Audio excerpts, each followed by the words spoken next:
آج کی اس نشست کی صدارت جو شخصیت کر رہی ہیں وہ جب مجلس احرار اسلام ابتدا 1975 میں یہاں پر داخل ہوئی اور باقاعدہ طور پر 1976 میں اس مرکز رشد و ہدایت اس مرکز احرار کا افتتاح ہوا اور ابنائے امیر شریعت حضرت مولانا سید ابو معاویہ ابو ذر بخاری رحمۃ اللہ علیہ اور محسن احرار حضرت مولانا سید عطاء المحسن بخاری رحمۃ اللہ علیہ نماز جمعہ پڑھنے کی پاداش میں یہاں سے گرفتار کر لیے گئے۔ اس دن سے آج تک مجلس احرار اسلام نے اس بند شہر کے تالے توڑے اور یہاں داخل ہوئے، اور آج تک مجلس احرار ہی کا خیر ہے کہ اس کے بعد 10 جماعتیں 20 ادارے یہاں پر آئے، انہوں نے یہاں پہ ڈیرے لگائے، یہاں پہ کام کیا، محنت کی، لیکن اس کا صحرا ابنائے امیر شریعت کو جاتا ہے کہ جنہوں نے اس مرکز اس مسجد کی پہلی عمارت پہلی تعمیر کے عمل میں بذات خود شریک ہو کر مستری اور مزدور کا کردار ادا کیا۔ ابن امیر شریعت حضرت مولانا سید عطاء المحسن بخاری رحمۃ اللہ علیہ نے 27 فروری 1976 کے پہلے اجتماع جمعہ کی تیاری کے سلسلے میں یہاں پر مستقل سکونت اختیار کی، راتوں کو کام کرتے دن کو آرام کرتے اور گوشہ رسی ہو جایا کرتے۔ اس مشکل وقت میں اس کٹھن وقت میں جب یہاں پر داخل ہونے کا سوچنا بھی کار دعوت تھا، تب ابنائے امیر شریعت نہیں اپنے باپ حضرت امیر شریعت سید عطاء اللہ شاہ بخاری سید الاحرار کی اس سنت کو زندہ کیا کہ جب وہ قادیان میں 1934 میں مجلس احرار اسلام کے قافلے کو لے کر داخل ہوئے، 1976 میں ابنائے امیر شریعت بھی اپنے باپ کے اس قافلے کو جو لٹ چکا تھا اور لٹیروں نے اس پر جگہ جگہ پہ حملہ کیا تھا، اس قافلے کو پھر سے سمیٹا، اس بکھرے ہوئے شیرازے کو پھر سے جمع کیا اور اس کو لے کر ایک آہنی اور مضبوط دیوار بن کر قادیان کے اس دوسرے قلعے کے اندر آ کے اپنا مرکز قائم کر دیا۔ مجلس احرار اسلام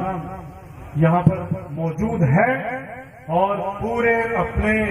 جاہ و جلال کے ساتھ انفراد کے ساتھ اللہ کی نصرت اور مدد کے ساتھ یہاں موجود ہے، اور انشاءاللہ یہ مرکز تا قیام قیامت قائم رہے گا، اس لیے کہ یہ رسول اللہ صلی اللہ علیہ وسلم کی نشاندہی پر قائم ہے۔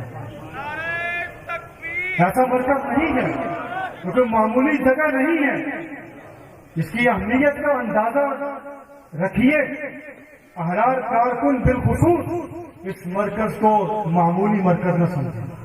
بہت غیر معمولی مرکز ہے۔ جناب نبی کریم سید الاولین والآخرین خاتم النبیین شفیع المذنبین صلی اللہ علیہ وسلم ان کی نشاندہی ہے، جانشین امیر شریعت کا خواب ہے، اور اس خواب میں اسی جگہ کو دکھایا گیا۔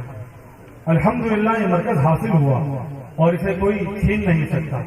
اسے کوئی ختم نہیں کر سکتا، اور یہاں پر ہونے والے کام کو کوئی پیچھے نہیں ہٹا سکتا۔ یہ کام آگے بڑھے گا، بڑوں کا لگایا ہوا پودا ہے، اس کا پھل، اس کے پھول، اس کی خوشبو مہک رہی ہے، اور چہار ٹانگیں عالم میں مزید مہکے گی، مزید مہکے گی انشاءاللہ العزیز۔ اس مرکز سے جہاں 45 برس سے دعوت اسلام کا سلسلہ جاری ہے، یہ جلوس جس میں آپ شرکت کے لیے دور دراز سے تشریف لاتے ہیں، اس جلوس کی ابتدا جن 3 افراد نے کی، ان میں سے آج ایک ساتھی، ایک شخصیت ہمارے درمیان اسٹیج پر موجود ہیں۔ 3 حضرات تھے۔ مجلس احرار اسلام کی طلبہ تنظیم تحریک طلباء اسلام کے نوجوان کارکنان تھے، جناب ڈاکٹر شاہد محمود کشمیری مدظلہ اور جناب ڈاکٹر عباس نجمی مرحوم، اور مبلغ احرار حضرت مولانا اللہ یا ارشد رحمت اللہ علیہما، ان تین حضرات نے نوجوانوں کے ساتھ، بچوں کے ساتھ مل کر یہاں پر قادیانیوں کا راستہ روکا کہ جو سیرت اور میلاد کے جلوسوں میں مسلمانوں کے ساتھ کھڑے ہوتے، ان میں شامل ہوتے اور درود کا ورد کرتے ہوئے مسلمانوں کی صفوں میں گھس جاتے، کسی کو اندازہ نہیں تھا کون ہے۔ احرار نے ان کی اس سازش کو بھانپا، اس کو بھانپا اور اس کو ناکام بنایا نہیں بلکہ اس کو چکنا چور کر دیا، ان کے خواب کو چکنا چور کر دیا اور مسلمانوں کو شعور بخشا، ان کو آگاہی دی کہ تمہارے اندر مسلمان نہیں قادیانی کھڑے ہیں۔ ان حضرات نے جناب ڈاکٹر شاہد محمود کشمیری یہاں تشریف فرما ہے، انہوں نے جوان تھے اس وقت بالکل،